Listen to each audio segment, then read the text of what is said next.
Howdy there, my name is Patrick and I did it. I got a degree in info design so that you don't have to. And today I'll be showing you how to use color on a research poster and utilizing tools in InDesign to add color to create a nice strong visual hierarchy on your poster and also give it some nice personality. Alright, so let's jump on in InDesign. So here's where we left off on the last video. We have placed our content and we have given the text a nice needed visual hierarchy treatment, but it's still missing a lot, right? This is still the world's most boring research poster. And so what we're going to do is add some color. So before we do that, I need to show you one more one of these panels over on the side here, and that is the Swatches panel. So your Swatches holds your color palette, and this is how you can change the colors of your text and of your content, of your other objects. So if you can't see the Swatches panel, go to Window, Color, Swatches. So InDesign documents always come pre-loaded with these swatches here. So I've already, before doing this, decided on my color scheme. I think I'm going to go purple and yellow. Those are nice complementary colors. They look good together, they contrast each other, and they're also friendly for people with vision impairments. So to make sure that the colors you're using work well, even for people with color blindness, is to use a website like this. This one's really nice, davidmathlogic.com. So what I would do is just go and find the colors I was planning on using, click this little add button, and it'll show you what the colors will look like to people with color blindness. So purple is going to look more blue, and yellow is going to look more like beige. But you can see that, so I have my yellow and my purple, and they, even with color blindness, they're still going to look different. So what you don't want to do is use, if you need these two colors to, contrast each other, blue and purple will look good together, but if you need the two to look different to everybody, they're actually going to look pretty much the exact same to some people. So just keep that in mind, and it's always good to design for everybody. So the first thing I want to do is add my colors to my swatches. So I don't have purple here, as you can see. It's not one of the main colors that just comes with it. So I'm going to have to create purple. So I'm just going to click on my color here that's closest to purple, create a new swatch, and then if you double click on it, now you can change the actual color. So purple, I think I'm going to go about 75. Cyan, 100% magenta, no black or yellow. Let's see what that looks like. That's a pretty nice color. It's a nice deep purple. We already got yellow here, so I might just move yellow down here so it's with my other ones. And I can just go ahead and delete these because I'm not going to be using them. Goodbye.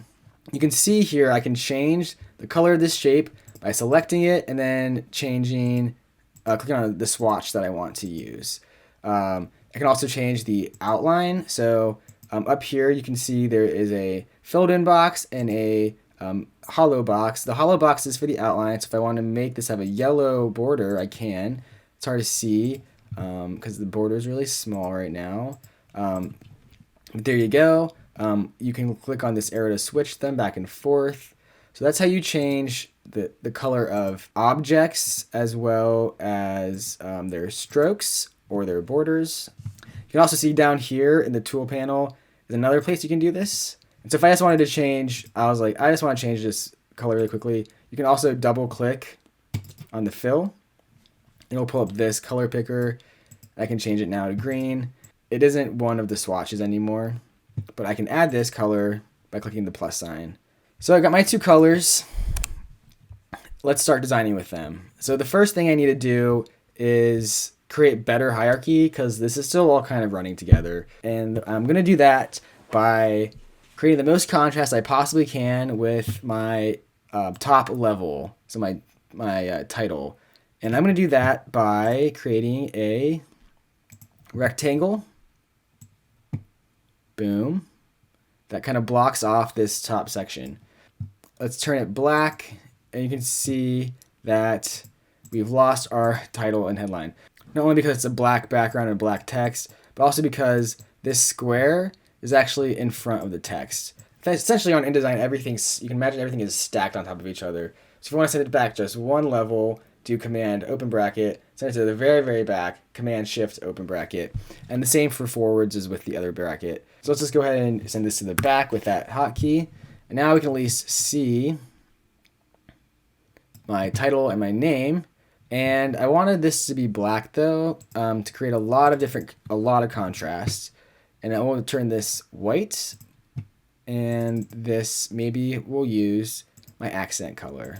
So I'm going to use purple, I think, as my main color. So this purple is dark, so I can use it as for like maybe text. Yellow is a really bad text color because it's too light on a white background. And I'm not going to change my background color to anything besides white. So I could use purple though, because purple is dark enough. So I'm going to use yellow just more as an accent. You might remember that I suggested using 95% gray. And so if you wanted to do that, you can just create a new swatch from the black one. And then just here, just, make this 95%. And that's what I meant by 95% gray, is that it's between 0% black and 100% black. It's 95%. And I think that looks better already. But I can't actually do that because I'm going to have to use my institution's logos here. So whatever my funding and my institution, so the university who paid for my research, I'm going to have to put their logo here. And the university I'm at actually has some pretty strict rules about what colors their logos can be on. And it's really only black and white. All right, so let's pretend like this is my university's branding logo. So I'll put that right there. And if I were to use 95% gray, I would unfortunately have to have a black background here, like that, so I'm not breaking their branding laws. And I don't like that. So I'm just going to keep this black. All right, so let's add some more color. So the next thing I wanted to do, so this is a lot of contrast, and already we can step back and be like, okay, that section, that title, and my name are clearly different from the rest of the poster. I also wanted this sidebar, this conclusion sidebar, to look also pretty different. So here's where I might use some more color. So let's just create another rectangle. Let's turn our guides on to make sure that I'm staying within our columns. I want this probably to go halfway through the gutter. Let's go purple and send it to the back. And, well, that looks definitely different, but I have broken one of the rules I told you not to do in the last video, which is place text over a really bright color. Purple, as far as some colors go, isn't the worst, but it's not the easiest to read. So what I'm going to actually do is just come in here, create a new swatch from the purple, and make it either a tint or a shade. So I'm going to make this a lot darker. I'll make this a shade of my purple that I like.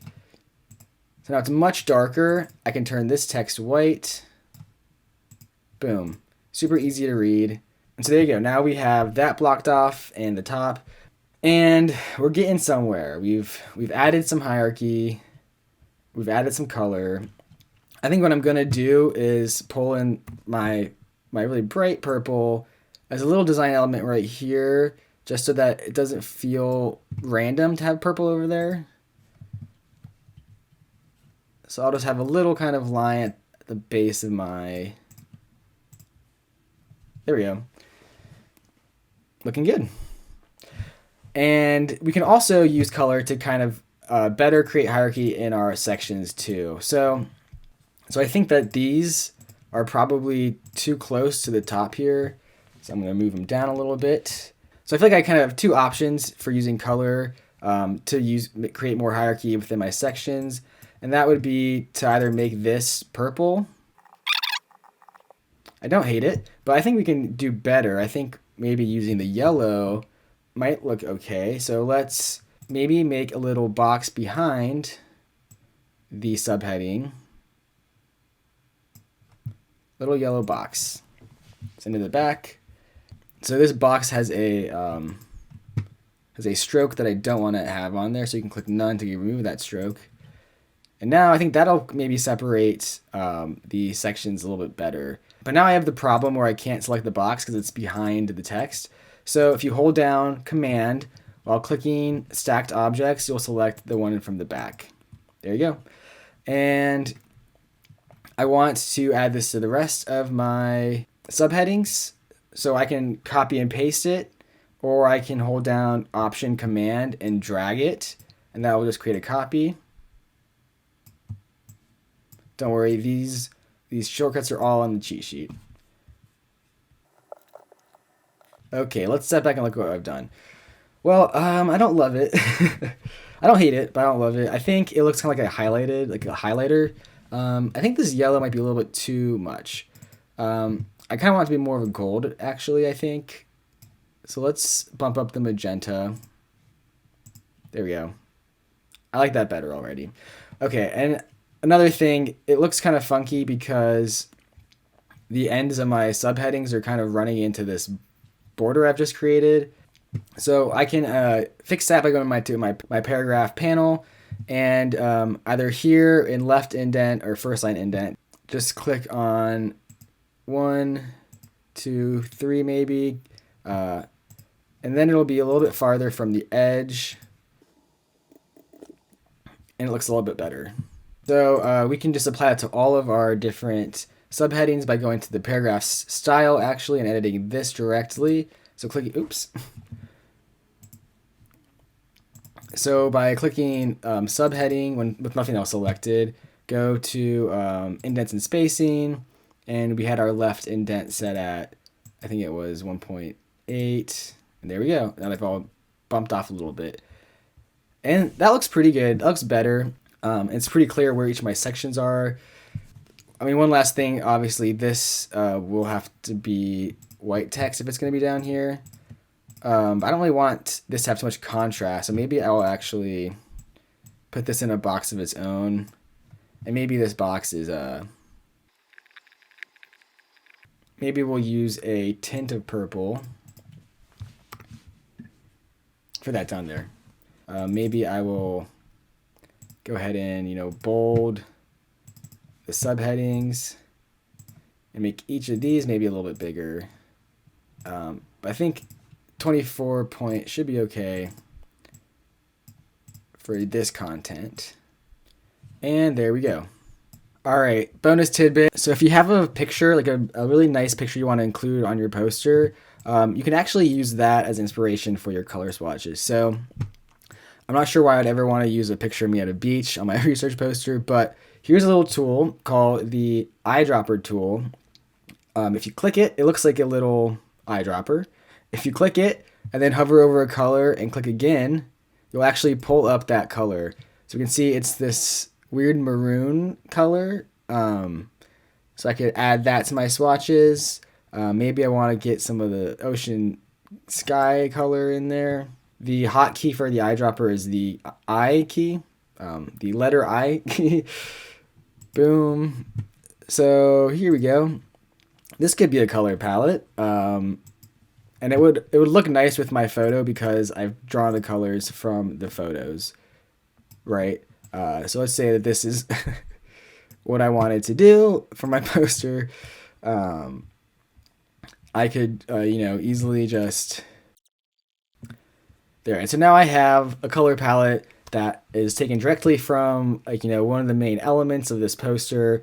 You might find inspiration for your color palette from that photo. And the eyedropper tool will be your best friend in picking some of those colors out of your photograph.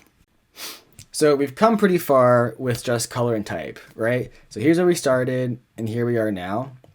Poster got a lot more personality, and it's a lot easier to navigate through. And then we could add some more fun personality things like effects, or play around with what we've done here already. For example, I could play around with changing the colors of these like subheading boxes. I could play around with, these colors as well. There's a lot to do. There's a lot to play around with.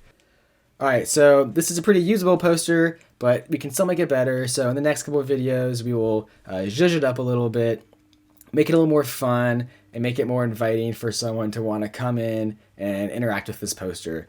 All right, bye.